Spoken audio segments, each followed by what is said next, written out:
অমাবস্যার পুণ্যতিথি লগ্নের আগে মা তারাকে স্নান করানো হয়। এরপর মায়ের মঙ্গলারতি করার পর সর্বসাধারণের জন্য মা তারার দ্বার খুলে দেওয়া হয় অমাবস্যার লগ্নে।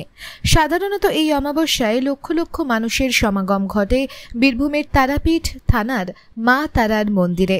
দেশ বিদেশ থেকে এদিন মন্দিরে উপস্থিত হন লাখ লাখ পুণ্যার্থী। ভোর থেকে লাইন দিয়ে দাঁড়িয়ে আছেন সকলে। এদিন মায়ের পুজো দিলে মনস্কামনা পূরণ হয়, সেই উদ্দেশ্যে দেশ বিদেশ থেকে আগত হয়েছে পুণ্যার্থীরা। পাশাপাশি লক্ষ লক্ষ মানুষের ভিড় সামাল দিতে প্রশাসনের অতিরিক্ত police post, civic volunteer, CCTV camera, drone camera ও আরও অন্যান্য ব্যবস্থা নেওয়া হয়। পাশাপাশি মন্দির কমিটির তরফ থেকেও অতিরিক্ত সিকিউরিটির ব্যবস্থা করা হয়।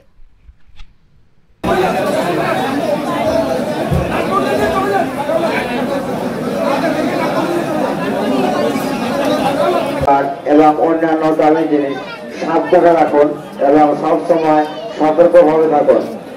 আপনাদের নিজের মোবাইল, মানি ব্যাগ